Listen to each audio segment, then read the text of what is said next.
دعوت اسلامی سے کیوں پیار ہے۔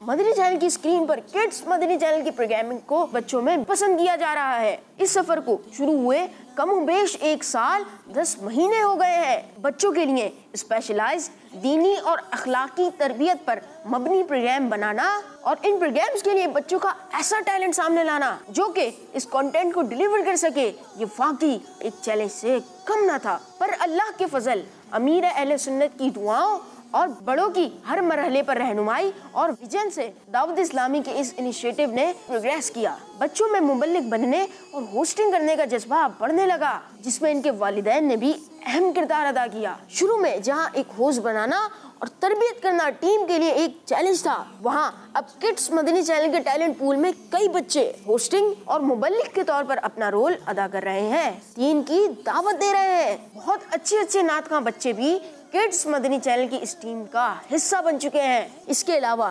بیان اور قرات کرنے والے بچوں نے بھی اللہ پاک کے پاک کلام اور دین کے پیغام کو عام کرنے میں خوب محنت کی۔ بچوں کے ساتھ ساتھ چھوٹی بچیاں بھی کڈس مدنی چینل کے اسپیشل پروگرامز میں پارٹیسپیٹ کر رہی ہیں۔ یہ سارے بچے اپنے اسکول اور مدارس کی روٹین کے ساتھ ساتھ کڈس مدنی چینل کی مصروفیات کو بھی انتہائی اہمیت دیتے ہیں اور اپنی روٹین کو مینج کرتے ہیں۔ بچوں کی یہ پروگرامنگ دنیا بھر میں بچوں تک پہنچانے کے لیے ایکسپرٹ ٹیم شب و روز محنت کر رہی ہے۔ کارٹونز اور پوئمز کے ذریعے بھی چھوٹے بچوں اور بچیوں میں کڈس مدنی چینل مقبول ہو رہا ہے۔ سوشل میڈیا پر کڈس مدنی چینل کی پروگرامنگ اور کارٹونز کو اچھا فیڈ بیک مل رہا ہے۔ ایک پروگرام کی پروگرامنگ سے اس سفر کا آغاز ہوا تھا، پر اب تقریباً 14 لائیو اور ریکارڈڈ پروگرام پورے ہفتے بچوں کی پروگرامنگ کا حصہ ہے۔ دعا ہے کہ کڈس مدنی چینل کے ذریعے پوری دنیا کے بچوں تک قرآن و سنت کا پیغام پہنچے اور بچپن سے ہی وہ ایک اچھے مسلمان بن سکیں۔